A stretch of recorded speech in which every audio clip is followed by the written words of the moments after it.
सुप्रभात. आज दिनांक 10 मार्च 2026. आजचे आमचे वमनकर्ते डॉक्टर निरया गणेश घोडके. त्या स्वतः डॉक्टर आहेत आणि त्यांना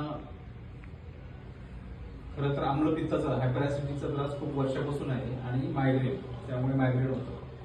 त्या स्वतःहून म्हणाले की मला वमन घ्यायचंय. ठीक आहे, काही हरकत नाही. त्या अगोदर आम्ही जी प्रोसेस असते वमनाच्या अगोदर दीपन पाचन ते पूर्ण 15 दिवस केले, पूर्ण इन्व्हेस्टिगेशन्स केले आणि त्याच्यानंतर स्नेहस्वेदन, स्नेहपान आणि स्वेदन हा पूर्ण 7 दिवस प्रोसेस आणि 7 दिवसानंतरची वमन ही मुख्य प्रोसेस ती आज केली.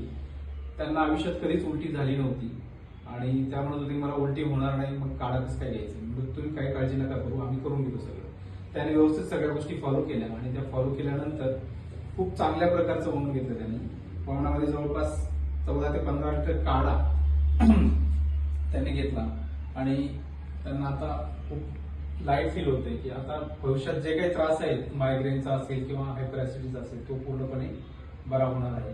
हे वमनाचं म्हणजे वमन अनेक आजाराचं सगळ्यात बेस्ट डिटॉक्सिफिकेशन प्रोसेस काय असेल तर वमन असेल.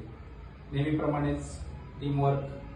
आज आमची टीम काही लवकर गेले आहेत आणि योगिता आहे सोबत, त्यामुळे काही अडचण नाहीये. आणि त्यांना सपोर्टिव्ह टीममेट त्यांच्या बहीण श्वेता त्या पण आहेत, त्यामुळे छान प्रकारे वमन घेतलं. कुठलाही आम्हाला त्रास दिला नाही, त्यामुळे चांगलं वमन झालं. धन्यवाद.